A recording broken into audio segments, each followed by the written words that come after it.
Wanaobeza uwezo wa kocha Romain Folz wanatakiwa walete data za kocha ambaye amefanya vizuri kwenye pre-season zake na mechi zake zote za kimataifa kumzidi Romain Folz. Umeelewa? Si unanielewa ninavyoongea hivyo?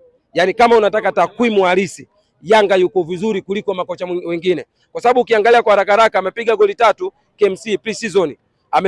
Amempiga goli 4 mtu KMC. Ametoka hapa ameenda kushinda na Round Sports goli 3, 9 hizo. Au sio bana? Amekuja siku ya Mwananchi ameshinda goli 2, 11. Ametoka hapa ameenda Rwanda ameshinda goli 3, 14. Amekuja kumpiga Simba goli 1, amekuwa ngapi hiyo?